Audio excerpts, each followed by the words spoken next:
So yeah, thanks for having me. Little background, I just started at Georgia Hand. I actually just had my year anniversary, so it's been a good year, a lot of learning, humbling at sometimes, but a lot of good experiences. I'm originally from Alabama, and then did training at Emory, and then went to Philadelphia for a year to do my hand upper extremity, and then back here and plan to be here long term. So I know I've met a lot of you through different meetings and whatnot, but yeah, glad to be here. So we're going to talk tonight about extensor tendons. And so, first, a lot of this is probably things that you know, but I do think that repetition and, just kind of remembering all the different aspects can be helpful. So, I try and make the goals of our talk, and, we're going to want to talk about the anatomy. Obviously, I think that, that's the basis of what we do, is understanding the anatomy and how it plays into, how we do our repair, and then ultimately what kind of rehab that you can do for them. And so, very quickly, we're going to go over the zones. We're going to go over the different techniques that we have for suture repair and different ways that we can augment it. And then, touch on, obviously, the extensor tendon management, where either it's pure immobilization, early active motion, or early controlled passive motion. And so when I think about flexor tendons, this is kind of the image that comes into my mind, right? It's big core, it's strength, it's power. You think about how many core stitches that you can get into a flexor tendon and how strong that is, and that's how we measure strength, right? And so when I think about extensor tendons, this is more of the image that I have in my mind. They're thin, they're flimsy. It's not how many core stitches you can get into it, because you can't. It's more of a balancing act. And so it's understanding all the anatomy of the finger and all the different parts of the extensor mechanism and how those all have to work in such delicate, context with each other, and how when one structure isn't working appropriately, it throws off the whole system.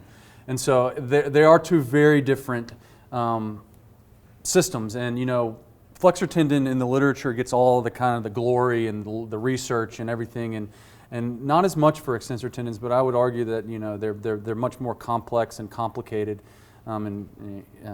structures. So, real quickly, again, the anatomy and knowing the anatomy and the zones, as we talked about, is going to lead to what type of repair you get, and then ultimately the rehab. And so, the zones are very simple in the fact, if you can remember one thing, that the odds are the joints and the evens are the bones. And so, starting at the DIP, PIP, and MCP 135, and then as you move more proximally into your forearm, you have 8 and 9. And so, and then specifically in what we're going to go through zone by zone, and knowing which structures are in which zone, it can help, and then what type of repair you can get. And so, real quick, we're not going to beleaguer this, but a zone 1 injury is going to be your mallet, right? And so it's the discontinuity of your terminal tendon. And the mechanism is usually going to be a forced flexion during an active extension. And they're truly usually an innocuous type of injury, tucking the bed sheet in, lifting a patient. I've seen nurses that have that. And so it's usually something that's not, very traumatic. And so the classification for these, you can have a closed type injury, which is going to be the majority of them, an open injury where the laceration just happens to be at the DIP. Then you have more, significant soft tissue injuries where you actually have subcutaneous tissue loss. And then obviously then you have the fracture type, which is going to be the same concept of that discontinuity of that terminal tendon, just through a fracture instead of just through a soft tissue. And so the biomechanics of it, all the studies show that you obviously lose the loss of extension to your DIP joint, but then when you lose that extension force in your patients that are going to have more lax tissues, more loose volar plates, that force is transferred more proximally to the PIP joint. So you can see that's where you can see your swan neck deformity as it's pulling through the PIP. And so that's what you see right there in that depiction. Again, biomechanics studies show that if you have a mallet finger, the only joint that you truly have to, that controls the tendon is the DIP, and so that's what you obviously need to splint. Treatment, 8 weeks full time, operative or non-operative, kind of historically, operative nobody opens it up and fixes the tendon anymore, but operative being pinning of the DIP joint. And historically, it's people that have to wash their hands or surgeons or whatnot. But I can tell you, if I had a mallet finger tomorrow, I'm going to get a splint. And so, splints come in all different flavors, any of your choices, and then that's just a picture of a dorsal block pinning performed on a fracture. And so, you obviously pin the DIP joint and then kind of trap that fracture fragment down into the position that it needs to be. And then pitfalls, again, it's somewhat of an innocuous injury, but you can get into trouble with dorsal skin pressure. Too much pressure there can cause issues. Ill-fitting, splints that block PIP motion. And then acute versus chronic. It's usually delineated at about the 4 to 6 week mark, whether you call it acute versus chronic. And so anybody that has a chronic, for me, I'm going to give them a trial of splinting because it can be successful. And usually, if you can make them realize that it's not that big of a deal. And then a very important part that I probably don't do as good a job on, but is the counseling. Like I said, this is usually a pretty benign injury, and then you tell the patient that you have to wear a splint for 8 weeks, and then I tell the patients that even with perfect treatment, you're probably still going to have a 10-degree lag, and so it's like this huge treatment that they have to do, and they're like, I just tucked a sheet in. And so counseling, I think, is very important to keep patients satisfied. And so moving on to zone 2 is going to be in between your DIP and your PIP joint, as you see here. And so just knowing the structures that are there. And so what are there? So you have the confluence of your 2 conjoint lateral bands as they come from either side and make that terminal tendon distally. You have that structure in between those, your triangular ligament, which holds those conjoint lateral bands up. You have your transverse retinacular ligaments that connect to the volar sheath that hold them in that position. Then you also have your oblique retinacular ligament that links the PIP to the DIP motion. And so, again, it goes back to the anatomy. When you say zone 2, think about the structures there and then what structures we have to think about. And so the most common mechanism of injury in this zone is going to be lacerations, right? And so, it's a common place. It's very little soft tissue, so it doesn't take very deep of a lac to encounter these structures.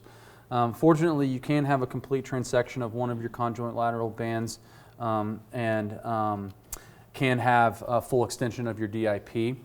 And so the algorithm or the treatment kind of recommendations are, if less than 50% of it is lacerated, you don't need to repair. It just needs to be splinted. If greater than 50% lacerated, then it needs operative repair. What usually happens, though, is that they get cut, they see in the ED, they're closed, and they come to your clinic, and you're looking at a laceration, and you're saying, well, what is it? Is it 50%? Is it 70%? And so, a lot of these, I think, I tend to err on a little bit more of, exploration, just to ensure that you're not missing anything. And so, in this zone, remember our guy. There's no chance for core stitches, right? And so you're doing running, locking stitches, usually with like a 5/0 or 6/0 Proling, which are much smaller and less robust than the core stitches that you tend to think about tendon repairs. And so, there's different types. This is just on the left is just a running stitch. On the right is a silver skulled stitch where you get a running locking. And so there's different types of stitches that you can do. But any suture repair that you do in this zone, you're going to want to augment with some type of splinting, whether that be pinning of the DIP joint or just static splinting, usually for 6 weeks, and you can allow motion at your PIP and your MP joint. And then traditionally, you want to continue that nighttime splinting for an additional 6 weeks. So it is a prolonged period of post-op rehab. Moving on, so this was a guy I saw in fellowship. He was a football player for the Philadelphia Eagles and got his finger caught in a helmet. And it's a PIP dislocation, right? And so the only thing that I would say about this, and this is why I always try to get the injury films when a patient shows up and said, yeah, I had a dislocated finger. This is falls into the 5% type of PIP dislocation, being a volar dislocation versus the most common dorsal dislocation. And so with this type of dislocation, you have to be aware of the structures that's there and the injury that you can see, right? And so we'll show a schematic of it in just a second, but zone 3 over your PIP joint, central slip, right? And so the bottom right, as you can see, if you can imagine that previous picture where that proximal phalanx head has been rammed up and over, where you get that avulsion of that central slip, sorry. And so it's something to not miss, right? And so a acute central slip injury is way easier to treat than a chronic missed central slip injury. And so if you have a dislocation, 9 times out of 10 you're going to be fine because it was a volar, but that one time that you don't get that image and it's not, can get you in trouble. And so zone 3 central slip injuries, they can be closed, they can be open, lacerations, just a simple dorsal trauma can cause it, and then like I said, PIP volar dislocation. Injury is going to lead to weakness of extension of the PIP, but not absence of extension, and so vigilance is necessary. And so your boutonniere deformity doesn't occur right away, correct? So you could have a zone 3 injury and it could be fine. They have a little bit of weakness and extension, but it looks okay.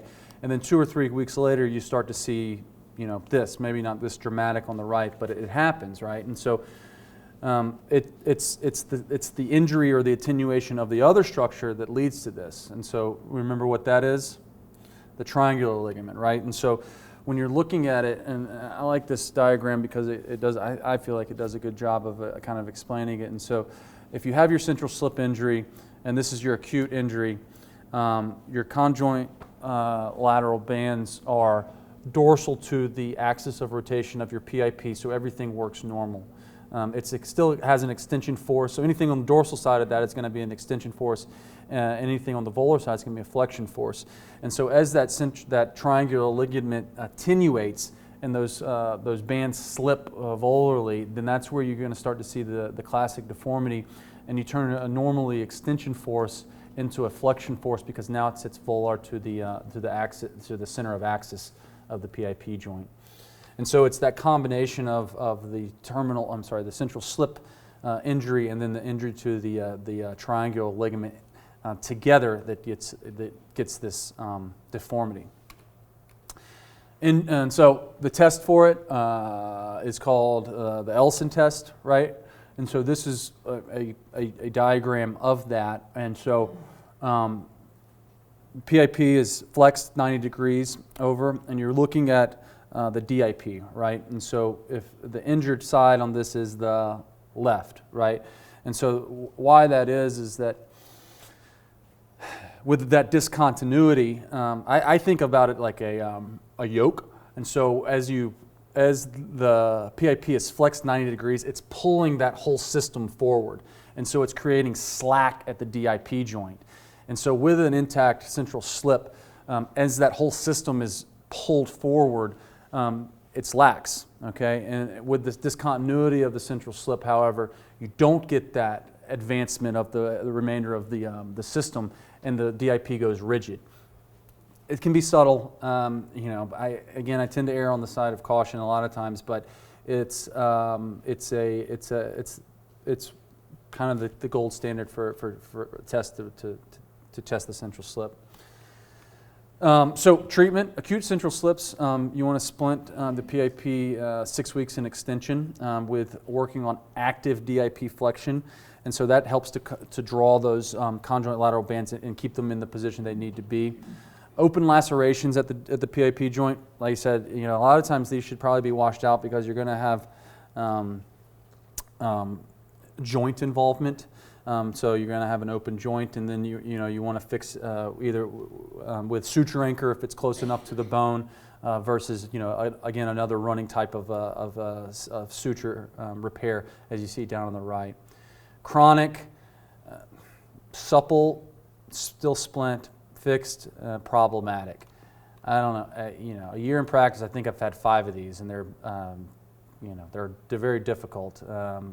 successful with a few. Well, maybe next year if I give it, I can be more successful. But the algorithm that I've tried to do, because I think that surgical solutions to them aren't that great. And so Don Lalonde has a pretty good algorithm, and he has a ViewMedi video about it, about kind of his protocol. And so this is the protocol that I've tried to instill.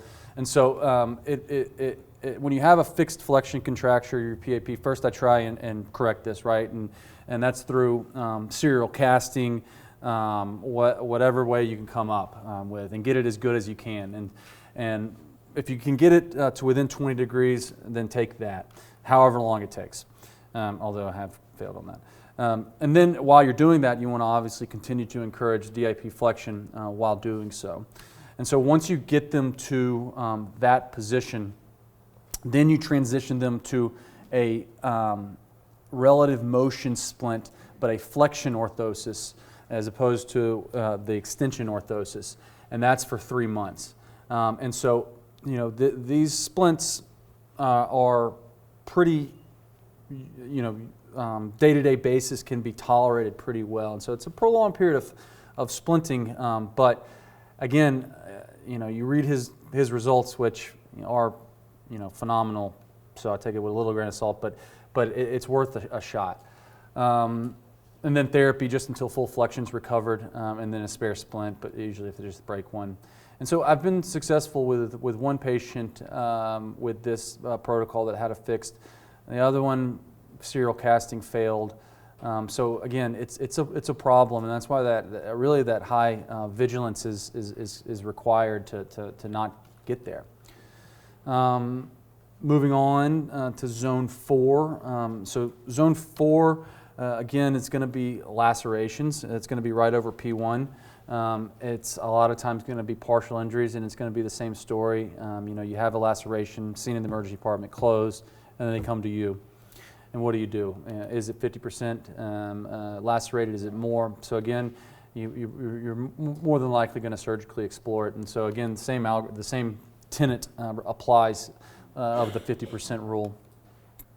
And so, you know, P1, a lot of times, you know, this is going to be in close continuity with your bone, and so adhesions are not uncommon here. So it's something to be aware of. The tendon here is flat and broad. Finally, at zone 4, you can start to maybe get a core stitch in, not a 4-strand repair, but you can get a 2-strand with a locking stitch. So a modified Kessler is just a technique where it's a grasping stitch. And so, again, not as big of a suture, but you can get a core stitch in and then back it up with a running epitendinous stitch. And so, again, you want to protect these with a full extension, but you can allow the DIP to be free, and this allows the lateral band mobilization. And it pulls the extensor mechanism distally, so it does take some pressure off of the repair.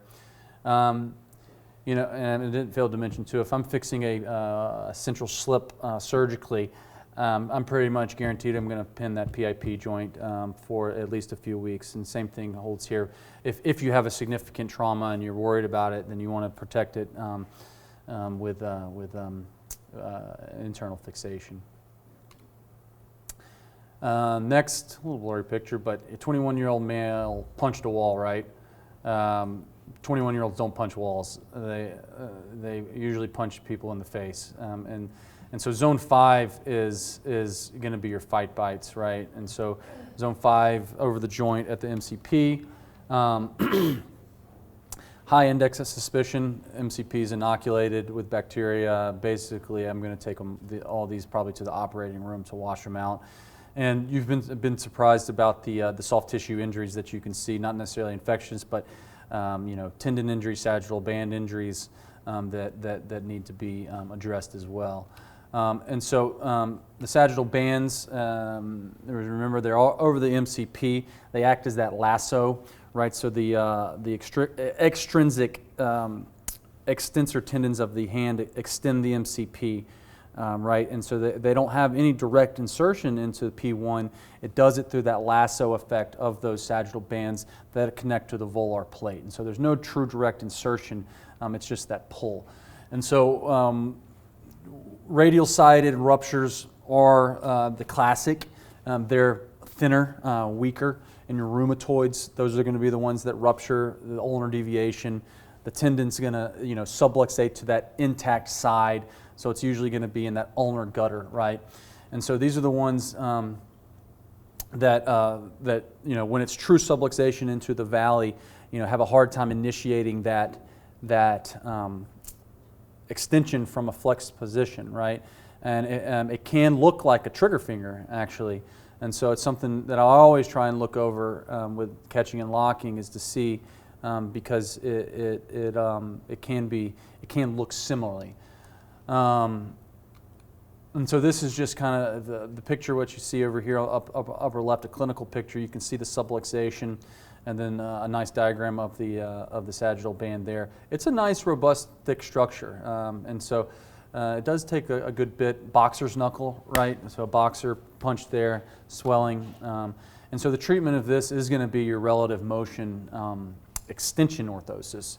And so keeping that the injured digit in 15 to 30 degrees of extension in comparison to the other tendons for 4 to 6 weeks, which will help align this. Now, if you put them in that splint and they don't centralize and they're still subluxed, then you're probably not going to be successful, right? And so those are the ones that you may need to consider surgery, as well as more chronic injuries.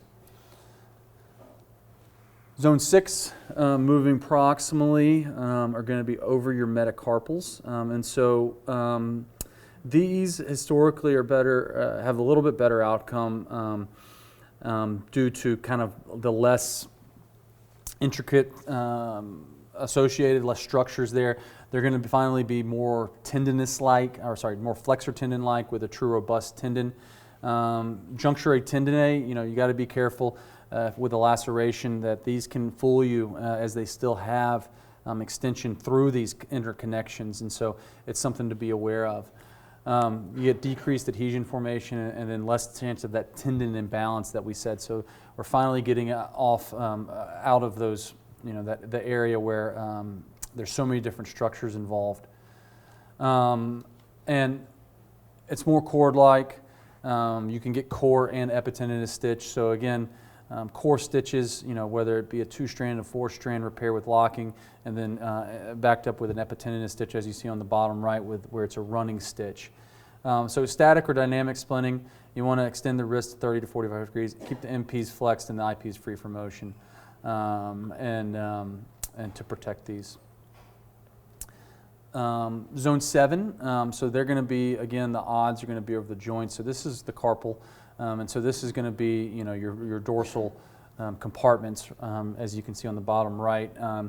And so it is a synovial line tunnel with extensor retinaculum, and so you can obviously incise this to be able to get a primary repair. This is also where you can see your attritional injuries. And so with a non-displaced distal radius, you're going to see your attritional EPL rupture, right? And so it's within the synovial lined area. With your rheumatoids, with DREJ arthrosis, you get von Jackson, where you get that attritional injury of your EDCs to your small over that rough spot. And so this is going to be that area where you have this.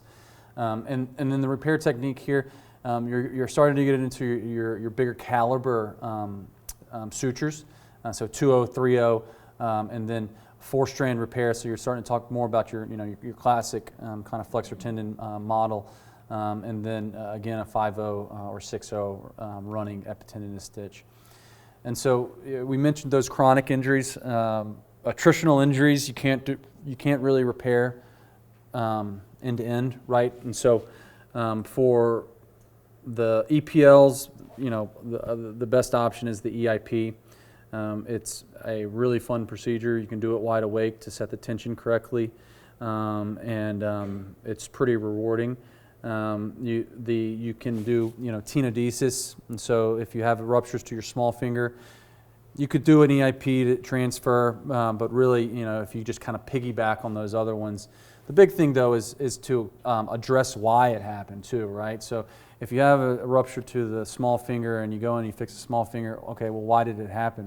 Why is it not going to keep happening? And so a lot of times you have to, you need to do in conjunction something at the DRUJ, whether that be a DARA and just take it out, or some type of capsular reconstruction or shave the bone off. But these attritional injuries, can't do primary repair, and then really need to address what caused it. 8 and 9, we're getting up, right? We're getting up into musculotendinous junctions, muscle belly injuries. The tendons, as they fan out into the muscle belly, quality of the tissue goes down, and then obviously your other neurovascular structures that are going to be here can be obviously injured. So have a high awareness. And so that's all I really have. I think in general, I think knowing the anatomy, I think is of utmost importance, because from that you can extrapolate out what structures are there, what the structures look like, how you repair it, and then ultimately how you rehab it. And like I said, maybe I don't anymore, but in residency and my training, maybe I underestimated extensor tendon injuries because your focus is on flexor tendon injuries, but you can be humbled. And then, as I mentioned, it is given less attention in the literature. A lot of the optimal treatment algorithms may still not be there, and so it's still a lot of research to be done. And then there's my baby. Yeah, 4-month-old. So, questions? Yeah. What was the outcome of that Eagles player? I left fellowship. No, we actually,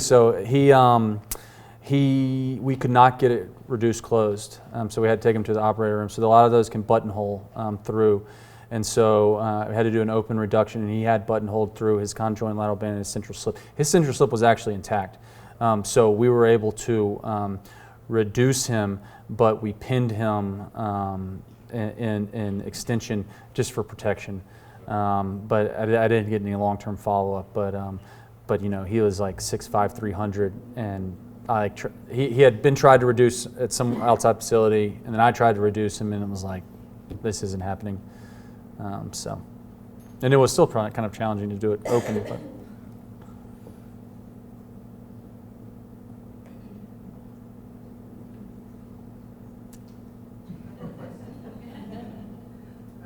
Yeah. I have a patient right now who has bilateral forearm injuries with small pit bull. Yeah. So she has a combination zone 6 extensor tendon as well as a P1 fracture, almost intraarticular but not quite. The surgeon said to go ahead and just start motion. He didn't care about whether the extensor tendon was healed properly or not. Do you have any kind of guidelines as far as how early you can start controlled motion? Started motion like everything? Yes, which kind of made me go. Yeah, did they repair it surgically? Yes. It's hard to say. I mean, I would err towards protecting it, especially with a fracture. Typically 3 weeks, are you thinking, or I mean? Yeah, I mean, depending on what time of repair. Again, it's hard to say what type of repair you had, but yeah, I mean, 3 to 4 weeks. I think it would be a reasonable time to allow at least the soft tissues to rest. I mean, you're talking about, trauma to the muscle just from a bite wound too. So. Sorry, the concern was more for extensor than not so much with the PI. Right. Is that your? No, his concern is more for the PIP flexion. He's more concerned about her getting back her PIP flexion. But my concern is that if the extensor tendon doesn't get a chance to heal properly, you're going to get an extension lag, in which case your flexion is going to be useless anyway. Because you won't be able to open your hand to do it. So. I'm thinking if it's zone 6 or 7, I mean 7 in the forearm. I mean, I would do This is anything 6. aggressive. 6. 6. Yeah. Okay. So, Oh, this 6. was 6. Would you do some tendon gliding at around 2 weeks? I think, yeah. Nothing stressful. Yeah, I mean, again, I guess it would depend on what type of repair and maybe it was a partial injury. If it was a partial injury and you just repaired 50%, I think you could probably move them a lot sooner and not have to have that concern. And hopefully that would be delineated out in your operative report, and get some guidance, right? At least a reasoning why, that's what. If you have a linear wrist extension and maybe stabilizing extension, you're not going to get that much tension on the repair. Well, she already has an extension lag. He threw away her splint. Oh, 3 months ago. gee, that's another problem. Yeah, it's hard. It's hard to say. You're already doomed, then, honestly. If you've got a non-compliant patient. No, the doctor threw away the splint. The doctor did, how? I guess that's just saying that it's surgical. This is at what, 4 weeks, 6 weeks post-op? 2 weeks. 2 weeks, he can go away to school. This is somebody you don't want to. Passing that day. I'm not gonna. Kathy. We're not a hand surgeon, that's the doctor. Well, yeah. For Yeah. zone 6 repairs, Yeah. do you typically see that because the synovium, the extensor retinaculum is compromised, that they tend to have Adhesion. swelling or kind of capsular synovitis post-op that takes a long time to heal? Yeah, I mean, I think it makes sense as more of a confined, kind of space. I haven't necessarily seen a lot of that, but yeah, I mean, it makes sense for more of a synovial line structure to have that kind of reaction there. So yeah, I think it makes sense.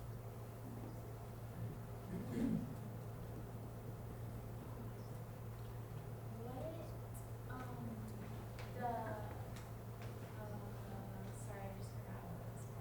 Splint, the bonus on the. Yeah. Yeah, what position do you For want what? the effective finger in for the relative motion splitting for zone 3? Zone 3? Oh, yeah. Sorry, it's a extension orthosis. So 15, 20 degrees of relative extension in comparison to the other digits. Wait, are you talking about the sapulate or are you talking about the boot knee? I thought you wanted the boot knee, like I thought we talked Flexed, yes. Sorry, yes. Get 'em confused. Yes, the boutonniere relative motion flexion orthosis in 15 to 20 degrees of relative flexion. And then full motion there. For how long? 3 months. Their protocol, and I haven't done it yet, admittedly, but for an acute boutonniere, instead of full extension splinting for 6 weeks with active DIP motion, is going straight into a relative motion flexion orthosis. I mean, Donalon, I'm sure a lot of people know him. He, I'm on this ASH web surf, and he always talks about it. He literally thinks that a relative motion splint will fix anything, like literally anything. His comments are, "Have you tried the pencil test?" And like he literally will try it for anything, which I don't know. I mean, he's probably way smarter than I am, but he uses it for a lot of things. But yeah, I haven't used it for an acute boutonniere yet, but may try. Because I think it is much easier to wear than an extension orthosis for a patient. So if it's successful, then I think there's benefit to that. But a little hesitant. I have a question. Yeah. I'm glad that you brought up traditional rupture because I had this radius fracture, it was like a couple years ago, and then she started to get that like small finger lag. Mm-hmm. So I called the surgeon, and I was like, what do we do about this? Because at this point, she was doing good, like range of motion and everything else, but she was more senior woman. Yeah. She didn't have a history of RA or anything like that. So you're saying like for a traditional, you just kind of leave it alone? No, you can. Like a tendon transfer? Or? Yeah, you can. But for that, It's like 75, so it was like, right. No, I mean, so she definitely had, she was non-surgical, so I feel like she had like kind of, you know what I mean, like. right, some changes there. Yeah. Yeah, no, I think it comes down to how problematic it is for her. I mean, if it's problematic, yeah, absolutely, address it. If she says, I don't really care, my finger lags a little bit and doesn't bother her, then, you could consider leaving that. Now, my concern is that if there's, So it was like kind of one of those. the concern is if she has pathology that's going to lead to continued rupture, then I would say you don't want to leave that. Like, do you want to refer to a rheumatologist? Like, do you need blood work? But I think it was just secondary to just, like, kind of the bone. You know what I mean? It was literally just attritional. Of her at her DRUJ. And that Yeah. was the only time I've really seen that. Mm-hmm. Yeah, I mean, as you. He basically said he was like, don't worry about it. Like, it's not functioning in effector, so. Yeah. My concern with that would be that if whatever process, again, without looking at the x-rays or anything, caused it, is it going to continue? And then the next time are you going to see that her ring finger now has a lag? Right. And you say, That's what I was concerned about, too. yeah. And so, She never had, if it wouldn't necessarily, worth some more investigation, I would at least say that. I agree. An EPL is a little bit different because the pathology from that, number one, we don't 100% know. A vascular watershed area. And so I don't think the risk of continuing attritional ruptures is there. And so I did see a patient that I treated non-operative dysradius, and I was like, oh, yeah, your thumb doesn't extend. She's like, oh, it doesn't? I was like, I don't care.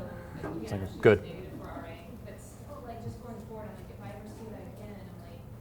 Yeah. No, I think it's definitely worth investigation.